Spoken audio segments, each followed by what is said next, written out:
And I probably got enough shield to get around that corner, I would think. This room does seem redundant, given that the main room has the damage floor already. I'm not really sure what that was, but yeah, we need to cast another shield here.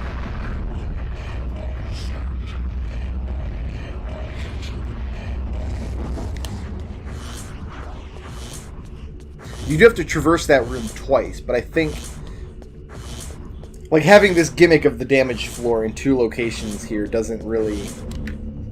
isn't that exciting of an endgame puzzle. The rest of them I'm pretty okay with, because most of the rest of these little puzzles are, hey, remember what your magic does. And the reason I think that's okay is because the big endgame puzzle that you're doing, what 9-point spells you need to cast, like, do you really know what your magic does? Do you really know that there are verbs and nouns? Do you really realize the interplay between the runes and the combinations you're putting them in and the spells you've created? Or were you just paying attention to the scrolls you picked up? Because you can play the game like that. If you wait until the scroll tells you what each spell is, you don't really ever have to think about the runes and how they interact. Whereas all of the puzzles in the endgame area revolve around you really knowing what these runes do and what your actual spells will interact with.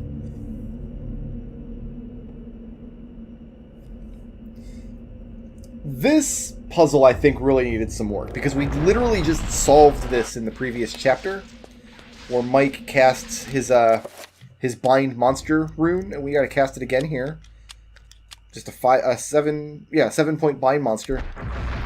The only difference is Alex has to cast it twice, because she has to kill 2 horrors on the other side of this damage wall instead of 3.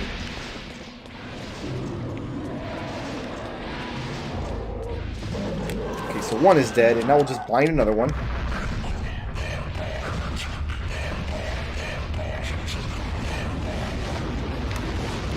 And we'll run around while we wait for one of the other ones to get killed. And then as soon as the wall comes down,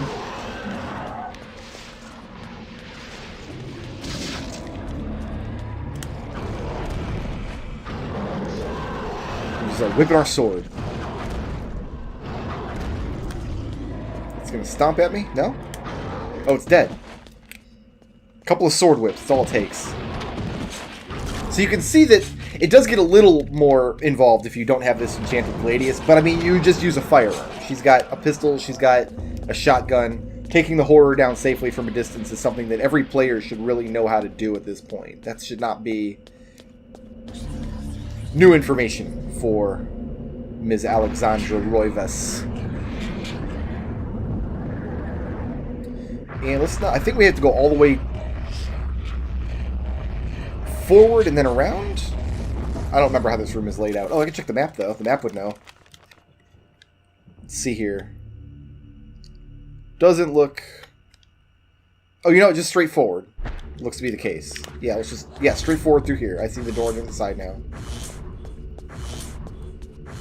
Excellent. That's it. All of the runes are in place now.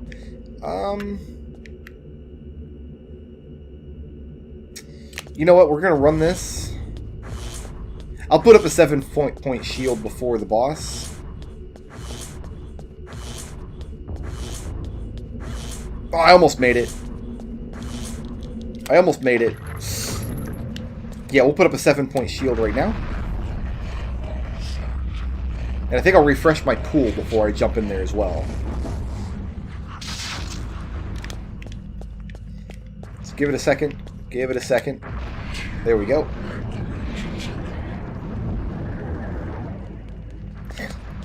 And you knew it was coming, but nah, we don't need to save our progress. We know what's we know what the haps is. Wait till you hear Alex's badass hero speech. My goodness.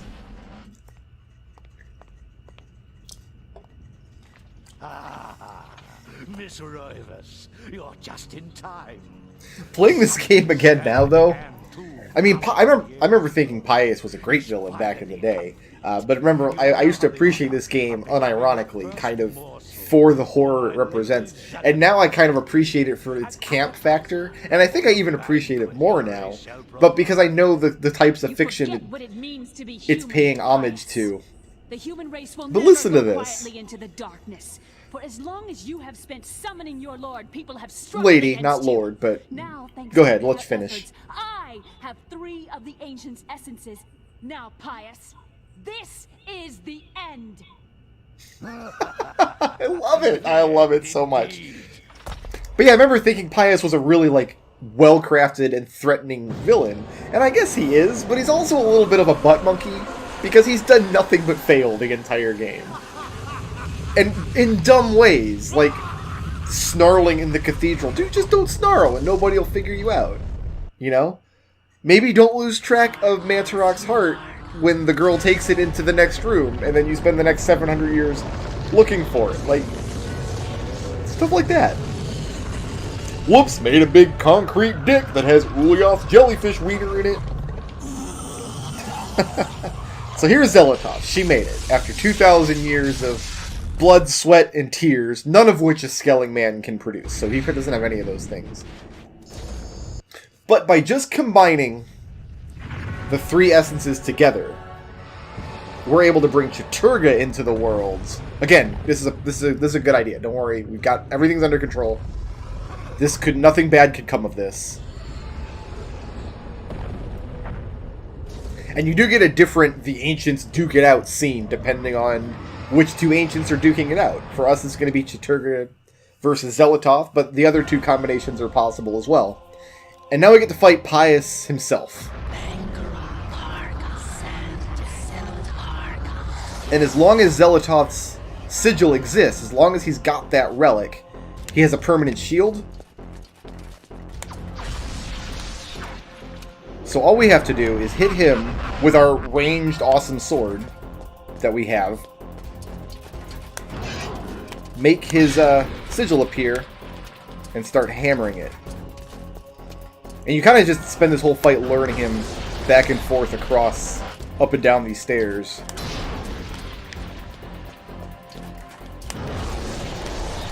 It's really, really easy with the, Oh, my shield's gone. Really? I wonder what happened to my shield.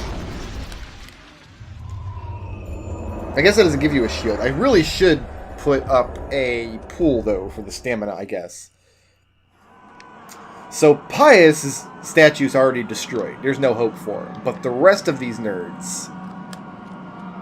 Elia the Dancing Girl, from way, way back in Chapter 2. Now it's her time to shine. I do really like how you get to play all the different ghosts in the endgame fight, and they all get their chance to get one strike at Pious. I really like that about this fight. I'll probably have to hit him again, right? There we go. Oh, I'm tired. Oh, leave me alone, buddy. It's been a long day. Did I get my pull up? I did. Okay, I took a hit there, but I also got my pull up, so everything is fine. And now it's Anthony, which nothing like Zelotov didn't even do anything to Anthony. Anthony got cursed by like the Yellow Ancient, who was one of the things in the game that got cut. Oh, I was scratching my nose and got blasted there. Here, I'm gonna blast your nose now, you jerk. There was supposed to be a 5th Ancient in the game, whereas Mantarok is the Purple Ancient, and is kind of like superior to all of the other ancients. There was supposed to be one who was inferior to all the other ancients. That was Yellow. Yellow, you'll remember, is the color of like runic walls that aren't aligned to any particular ancient one. They're just aligned to the rune that you need to open them. But for some reason that idea got scrapped, and then Mantarok was made into kind of simultaneously more and less powerful than the 3 ancients. By kind of existing outside of the trichotomy, I guess? Of the ancients' structure, Mantarok is both superior and inferior to all of them. Ah, Max! Give it up for Maximilian! My man! My man with the powdered wig! I got really hyped for this fight the first time I played this game. I mean, the fight itself sucks. You just run back and forth hitting this stupid thing, but you get to go back to all your old ghost pals. Luther! And if Pius hits you, you don't even take damage. You just lose your ghost and go back to Alex. Oh, see, Luther did something. He did accomplish something. He hit Pius Augustus's stupid artifact one time. And finally, Roberto Bianchi. And with that hit from Roberto, who knew Bianchi had it in him? But with that hit, the artifact is destroyed. And if the artifact of Zelotov is destroyed, how's the fight in outer space going? Turga's just like, you what, mate?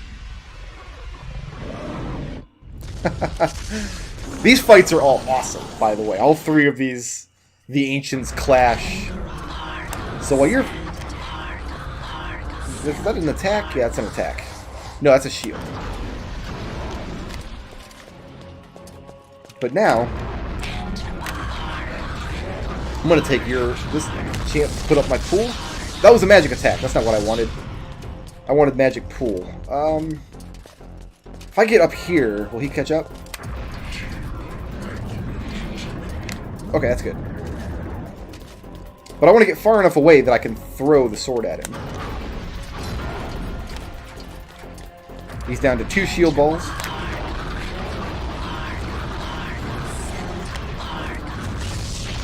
You kind of just want to start moving there.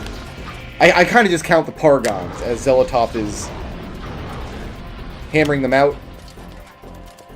And when I know she's on her second to last Pargon, I know it's time to move my butt, or else I will get zapped with a 9-point magic attack. Because he can just innately use 9-point magic. In fact, I think this 9-point summon spell, the version he has, just summons Zelotov so he could communicate with her in those in-between scenes.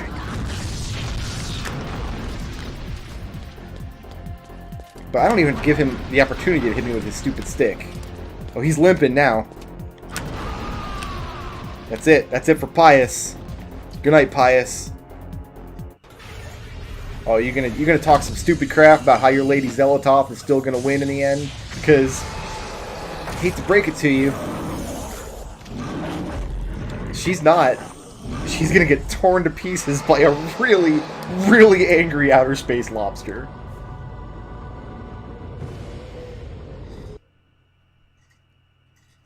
Most excellent.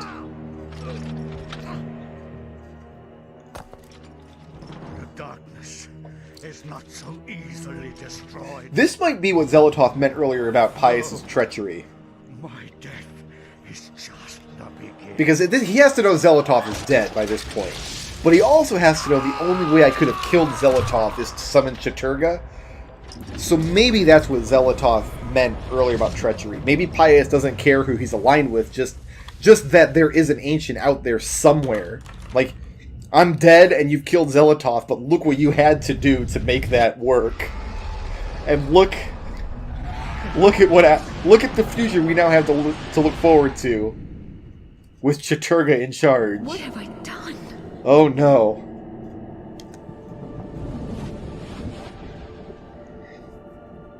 Edward's like, wait a minute, I didn't get to hit Pius. I want to slap him around a little bit. We must find this creature.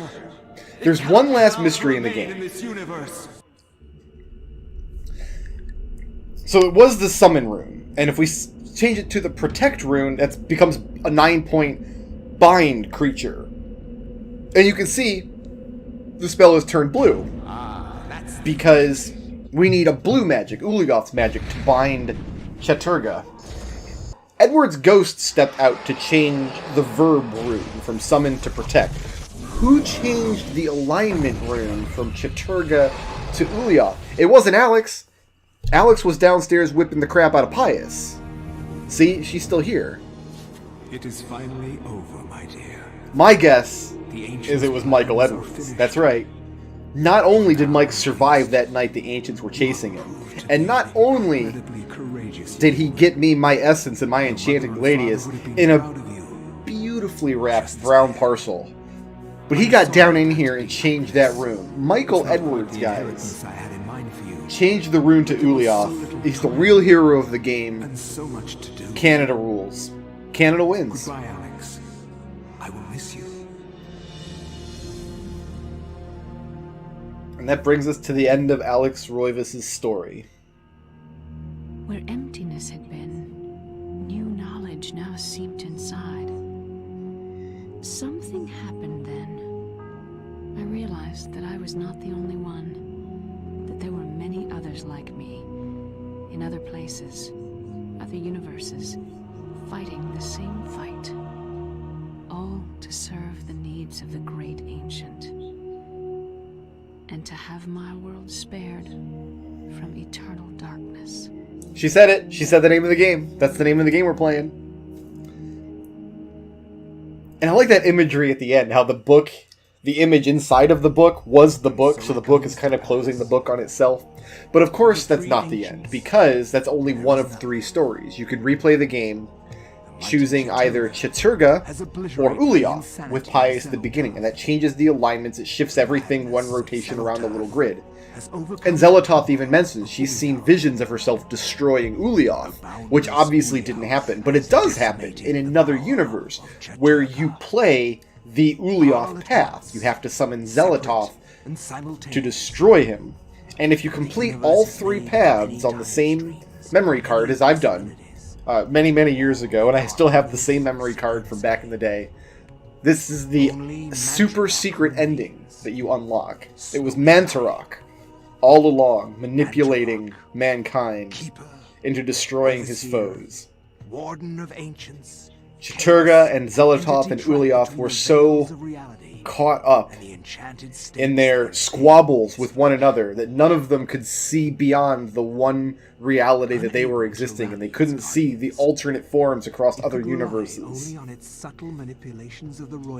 Mantarok doesn't have bone thieves and horrors and vampires and wingbats the way that the other ancients do. Nope. He's just got zombies, and his zombies kind of suck. But he was able to rally the Guardians of Light in 3 separate universes. Festering in its tomb, plotting. I mean, rock on, big bad soup monster.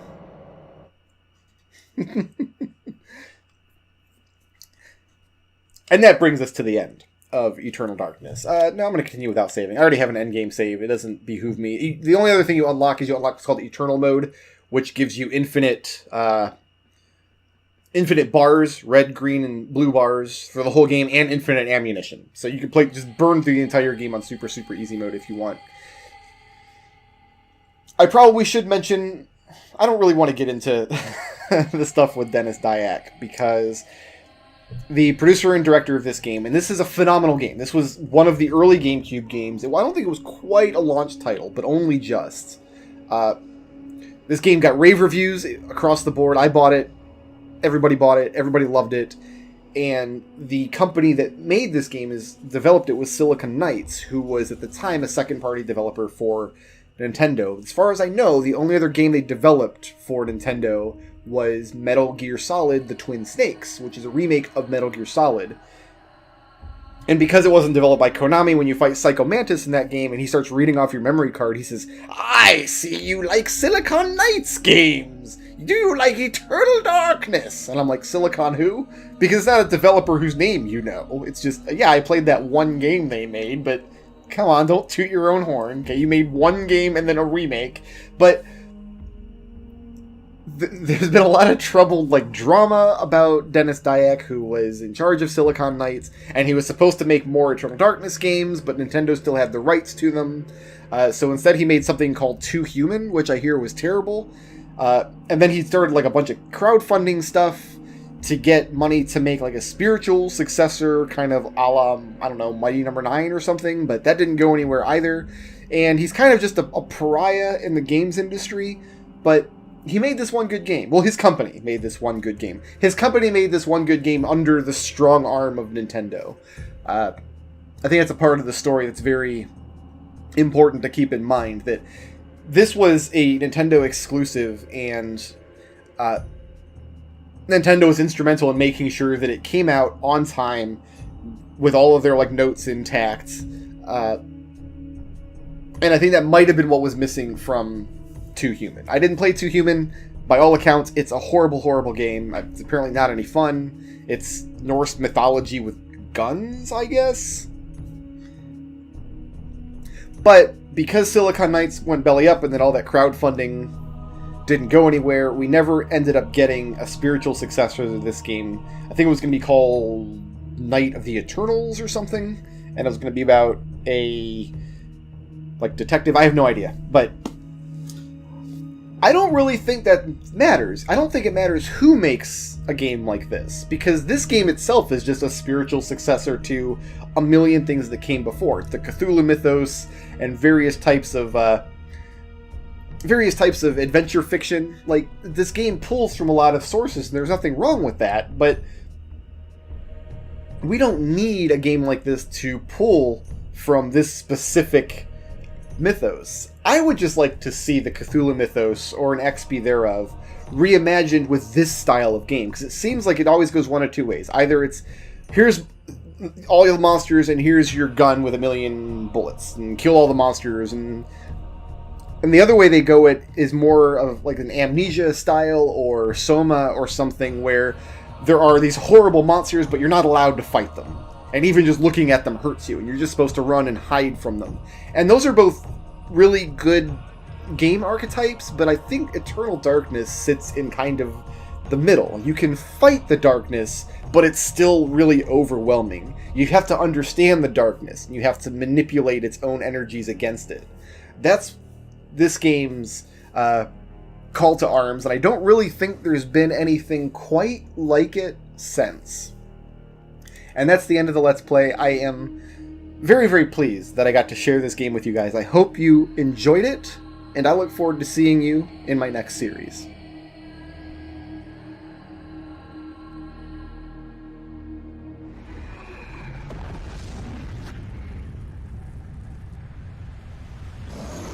Shoutouts to Half Frog Man, who sponsored this video, and to everybody who helps make my channel possible by supporting me on Patreon.